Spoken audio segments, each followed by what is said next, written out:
In the last few hours, James Wolfe, a former senior staffer on the Senate Intelligence Committee, appeared in court charged with lying repeatedly to the FBI about his contacts with 3 journalists. Now, as part of this investigation, the Trump Justice Department secretly obtained phone and email records of at least one of those reporters, New York Times journalist Ali Watkins, who covers national security issues.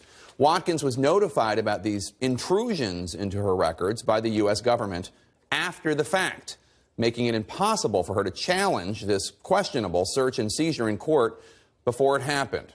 Free press advocates, including those of us who bring you this show, consider this action by the Trump administration, diving into a reporter's phone and email records to see who her sources may be, to be an egregious intrusion on the First Amendment. A spokeswoman for the New York Times says, quote, "Freedom of the press is a cornerstone of democracy, and communications between journalists and their sources demand protection."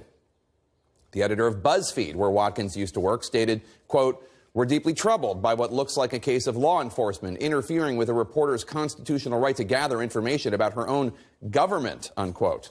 Now, the Obama administration also repeatedly attacked press freedoms, and we called it out at the time. It was heinous then, and it's just as contemptible now.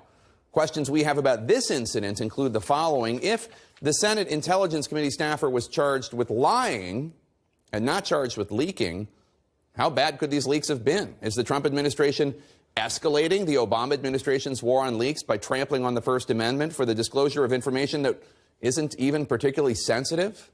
Another question, why seize Watkins' phone and email records, all of them, if you're only looking into one of her possible sources? Because the Trump administration now may not just have information about one of the sources for this national security reporter, they're potentially getting information about a whole bunch of those sources. Are there any safeguards at all here?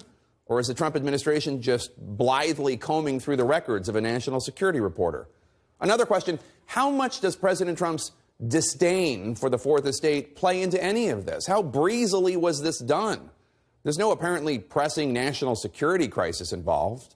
Did anyone even debate this at the Justice Department?